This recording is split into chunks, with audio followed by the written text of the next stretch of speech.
ونصلي على رسوله الكريم أما بعد أعوذ بالله من الشيطان الرجيم بسم الله الرحمن الرحيم لقد من الله على المؤمنين إذ بعث فيهم رسولا من أنفسهم يتلو عليهم آياته ويزكيهم ويعلمهم الكتاب والحكمة صدق الله العلي العظيم۔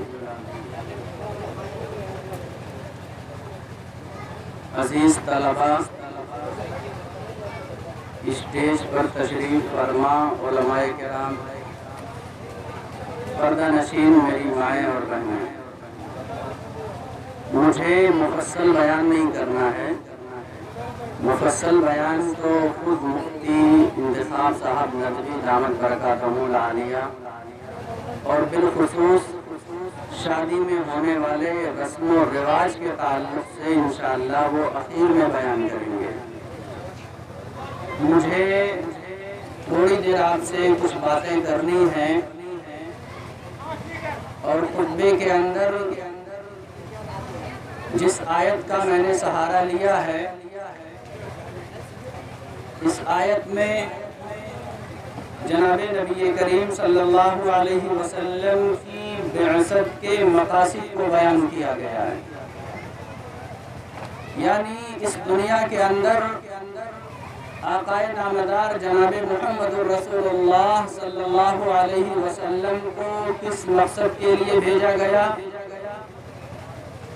اس دنیا میں آپ تشریف لائے تو آپ کا سب سے اہم کام کیا تھا؟ اسی چیز کو اس آیت کریمہ کے اندر اختصار میں بیان کیا گیا ہے۔ ان میں سے صرف ایک چیز جو آج کا میرا موضوع ہے اور وہ تمام برائیوں کے خاتمے میں اصل کا درجہ رکھتی ہے۔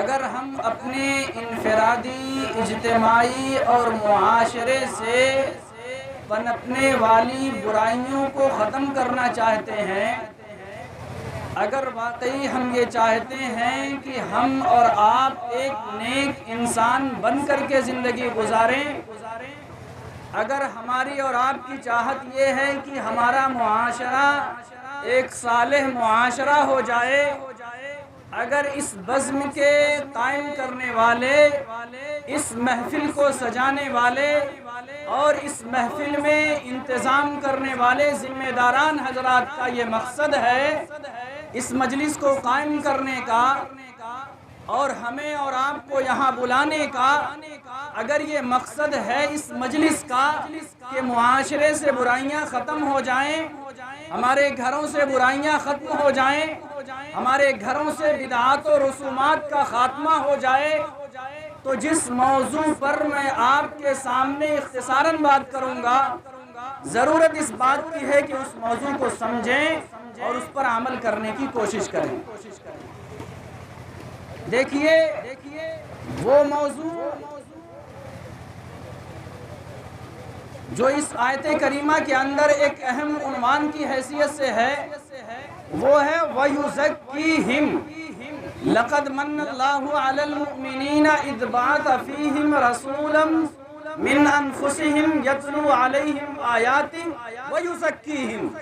پہلا حکم اللہ نے دیا ہے، نبی کے بھیجنے کا پہلا مقصد بیان کیا تلاوت قرآن، دوسرا مقصد ہے تزکیہ، پاکی اور صفائی، وَيُعَلِّمُهُمُ الْكِتَابَ، اور تیسرا مقصد ہے قرآن کی تعلیم کو سکھانا، اس کو عام کرنا، اور چوتھا مقصد ہے حکمت کی تعلیم دینا۔ مجھے ایک عنوان لینا ہے تزکیہ۔ اللہ نے فرمایا نبی کو بھیجنے کا مقصد، آقا کو بھیجنے کا مقصد، امام الانبیاء کو اس دنیا میں بھیجنے کا مقصد تزکیہ ہے، پاکی اور صفائی ہے۔ یہ بڑی اہم چیز ہے۔ ہم سمجھتے ہیں پاکی اور صفائی صرف اس کا نام ہے، ہم نے کپڑا اچھا پہن لیا، ہم نے خوشبو لگا لیا، لوگوں کے سامنے ہم اچھے لباس میں آ گئے، پاکی اسی چیز کا نام ہے۔ نہیں، پاکی اس کا نام نہیں ہے۔ یہ ایک ایسا حکم ہے جس کے اندر ہر طریقے کی پاکی آتی ہے، لیکن آج دنیا کے اندر، آج دنیا میں پائے جانے والے مذاہب کے اندر لوگوں نے الگ الگ پاکیوں کا استعمال کیا، لوگوں نے الگ الگ تزکیہ مراد لیا۔ کسی کے یہاں ظاہر کی صفائی ہے، کسی کے یہاں باطن کی صفائی ہے، کسی کے یہاں ماحول کی صفائی ہے، کسی کے یہاں دل کی صفائی ہے۔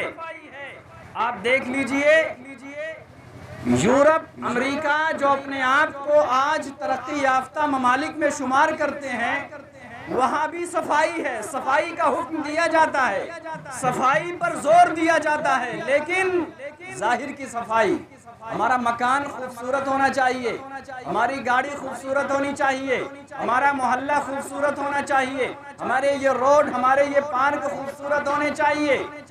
گویا جو اپنے آپ کو ترقی یافتہ ممالک میں شمار کرتے ہیں وہ ظاہری صفائی پر دھیان دیتے ہیں اور کسی چیز کی صفائی پر دھیان نہیں دیتے۔ اسی طریقے سے آپ نے دیکھا ہوگا جو سائنسداں ہیں، جو ایک سے ایک مشینیں ایجاد کرتے ہیں، ان کی مکمل سوچ، مکمل محنت ہوتی ہے یہ فضا صاف رہے۔ فضا صاف ہونے کے لیے وہ ایوانوں میں الگ الگ قوانین بناتے ہیں، بہت سارے قوانین۔ گاڑی ایسی نہیں چلنی چاہیے، پردوشن نہیں ہونا چاہیے، یہ ماحول بالکل صاف اور ستھرا ہونا چاہیے، وہ اس پر محنت کرتے ہیں۔ اسی طریقے سے آپ نے ڈاکٹر کو دیکھا ہوگا، حکیموں کو دیکھا ہوگا، یہ حکیم آپ کو مشورہ دیتے ہیں پاک کھانا کھانا، کھانے میں کسی گندگی کی آمیزش نہ ہو، پانی میں کسی گندگی کی آمیزش نہ ہو، گویا صاف ستھرا کھانا کھانے پر یہ لیکچر دیتے ہیں۔ لیکن کبھی آپ نے ڈاکٹر سے نہیں سنا ہوگا وہ اچھے اخلاق کے بارے میں آپ کو نصیحتیں کرتا ملے، کبھی کسی سائنسداں کو آپ نے نہیں سنا ہوگا کہ وہ اچھے اخلاق کے بارے میں آپ سے گفتگو کرے۔ لیکن قربان چاہیے ہم سب کے آقا جناب محمد الرسول اللہ صلی اللہ علیہ وسلم پر کہ ہم سب کے آقا کو جو دین دیا گیا ہے، ہم سب کے آقا کو جو شریعت دی گئی ہے، ہم سب کے آقا کو جو طریقہ دیا گیا ہے، جس دین کو لے کر کے ہم سب کے آقا اس دنیا میں تشریف لائے، اس دین کے اندر، اس اسلام کے اندر، اس طریقے کے اندر، اس مذہب کے اندر خدا کی قسم ہر طریقے سے، ہر جگہ، ہر اعتبار سے پاکی اور صفائی کا حکم دیا گیا ہے۔ آپ احادیث کو پڑھنے والے ہیں، آپ جانتے ہیں نبی نے فرمایا ہے اے لوگوں اپنی آنکھوں کو پاک رکھو، اے لوگوں اپنی آنکھوں کو صاف رکھو، تمہاری آنکھیں غیر محرم کی طرف نہیں اٹھنی چاہیے، تمہاری آنکھیں ناجائز چیزوں کی طرف نہیں اٹھنی چاہیے، یہ آنکھ پاک ہونا چاہیے۔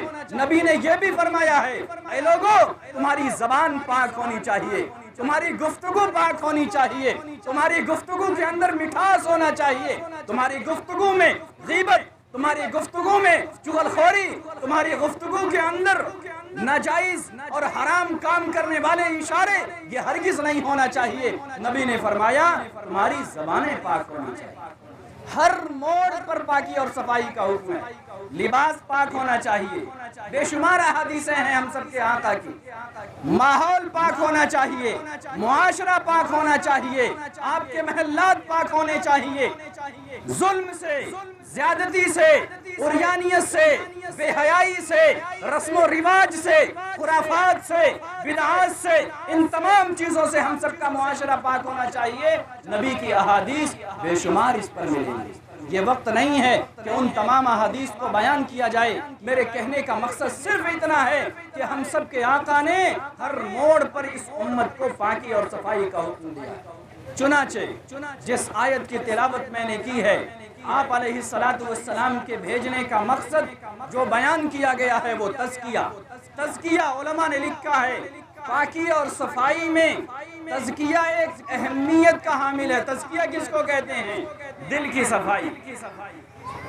تزکیہ کہتے ہیں ہمارا دل صاف ہونا چاہیے، ہمارا یہ دل پاک ہونا چاہیے، ہمارے دل کے اندر دنیا کی گندگی نہیں ہونی چاہیے، ہمارے دل کے اندر نفرتیں نہیں ہونی چاہیے، ہمارے دلوں کے اندر بغض اور کینہ نہیں ہونا چاہیے۔ اس دل کے اندر اگر کسی کی محبت ہو تو اللہ کی محبت ہو، اس دل کے اندر اگر کسی کی محبت ہو تو رسول اللہ کی محبت ہو۔ ہمارا دل اسی لیے جب اس دنیا میں انبیاء کو بھیجا جاتا ہے، نبیوں کو بھیجا جاتا ہے، ہم سب کے آقا تشریف لائے، تمام انبیاء، تمام نبی، تمام رسول سب سے زیادہ دلوں کی صفائی پر زور دیتے ہیں، سب سے زیادہ دلوں کی صفائی پر زور دیتے ہیں۔ کیا مطلب؟ یعنی اگر انسان کا دل پاک ہو جائے گا تو سب کچھ پاک ہو جائے گا۔ جی ہاں، اسی لیے انبیاء کرام دلوں پر محنت کرتے ہیں۔ نبی نے فرمایا ہے فی الجسد مضغۃ اذا صلحت صلح الجسد کلہ واذا فسدت فسد الجسد کلہ الا وہی القلب۔ ہم سب کے آقا نے فرمایا ہے کہ تمہارے جسم کے اندر ایک ٹکڑا ہے جس کا نام دل ہے، اگر یہ صاف ہو جائے تو پورا معاشرہ پاک اور صاف ہو جائے۔ اگر یہ پاک اور صاف ہو جائے تمہاری آنکھیں پاک ہو جائیں گی، اگر یہ پاک ہو جائے تمہاری زبانوں میں مٹھاس پیدا ہو جائے، اگر یہ پاک ہو جائے تو ظلم کا خاتمہ ہو جائے، اگر یہ صحیح ہو جائے تو بے حیائی مٹ جائے، اگر یہ صحیح ہو جائے تو عریانیت مٹ جائے۔ مگر افسوس صد افسوس، آج ہم اپنے دل کے ناپاک ہونے کی بنیاد پر، آج ہم اپنے دل کے ناپاک ہونے کی بنیاد پر شادی جیسے اہم موقع پر یاد رکھیے گا، ہم دوستوں کو خوش کرتے ہیں، رشتہ داروں کو خوش کرتے ہیں، پڑوسیوں کو خوش کرتے ہیں، سب کو اپنے گھروں پہ بلانے کی کوشش کرتے ہیں۔ ہمارا پڑوسی ناراض نہ ہو، ہماری شادی والی دعوت میں شرکت کر لے، ہمارا رشتہ دار ناراض نہ ہو، ہمارے شادی والی دعوت میں شرکت کر لے۔ گویا اس شادی کے موقع پر ہر انسان کی یہ خواہش ہوتی ہے کہ ہمارا کوئی بھی رشتہ دار، ہمارا کوئی بھی ملنے جلنے والا ہم سے ناراض نہ ہو، ہمارے گھر پر آ جائے۔ اس کے لیے کیا کوششیں ہوتی ہیں؟ جس کے دروازے پر ہم کبھی جانا پسند نہیں کرتے ہیں، اس موقع پر ہم کارڈ لے کر کے جاتے ہیں میرے یہاں شادی میں آنا۔ تمام دشمنیوں کو بھلا دینا، تمام گالم گلوچ کو بھلا دینا، لیکن میرے دروازے پر ضرور آنا۔ افسوس ہوتا ہے، افسوس ہوتا ہے، اس شادی جیسے خوشی کے موقع پر انسانوں نے سب کو خوش کرنے کی کوشش کی، دوستوں کو خوش کرنے کی کوشش کی، پڑوسیوں کو خوش کرنے کی کوشش کی، رشتہ داروں کو بلایا، لیکن اگر کسی کو ناراض کیا ہے تو اللہ اور اللہ کے رسول صلی اللہ علیہ وسلم کو ناراض کیا ہے۔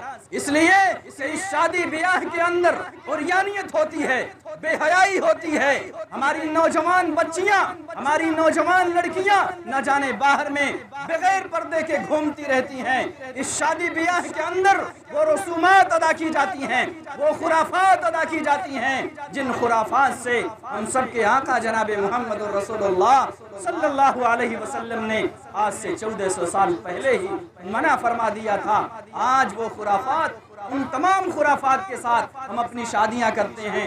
گویا اگر ہم کسی کو ناراض کرتے ہیں تو آقا نامدار جناب محمد رسول اللہ صلی اللہ علیہ وسلم کو ناراض کرتے ہیں۔ یاد رکھیے، یہ خرافات ختم ہو جائیں گی، یہ بدعات ختم ہو جائیں گی، یہ ظلم و زیادتیاں ختم ہو جائیں گی، شرط یہ ہے کہ ہمارا دل پاک اور صاف ہو جائے۔ اس لیے آئیے ہم سب مل کر کے یہ عہد کرتے ہیں کہ انشاءاللہ اس دل کے اندر اگر کسی کی محبت ہوگی تو اللہ کی محبت ہوگی، اس دل کے اندر اگر کسی کی محبت ہوگی رسول اللہ کی محبت ہوگی، انشاءاللہ اگر اس دل کے اندر کسی کا خوف ہوگا تو اللہ کا خوف ہوگا۔ اگر اللہ کے سامنے کھڑے ہونے کا خوف پیدا ہو جائے تو اس معاشرے سے تمام برائیاں، تمام نافرمانیاں، تمام ظلم و زیادتیاں انشاءاللہ ختم ہو جائیں گی۔ اللہ رب العزت سے دعا کریں، اللہ تبارک و تعالی ہم سب کے دلوں کو پاک اور صاف فرمائے۔ اللہ رب العزت ہم سب کے دلوں میں نبی کی محبت پیدا فرمائے۔ اللہ رب العزت اس معاشرے کو پاک اور صاف فرمائے۔ اللہ رب العزت بدعات و رسومات سے ہم سب کی پورے معاشرے کی حفاظت فرمائے۔ وآخر دعوانا الحمدللہ رب العالمین۔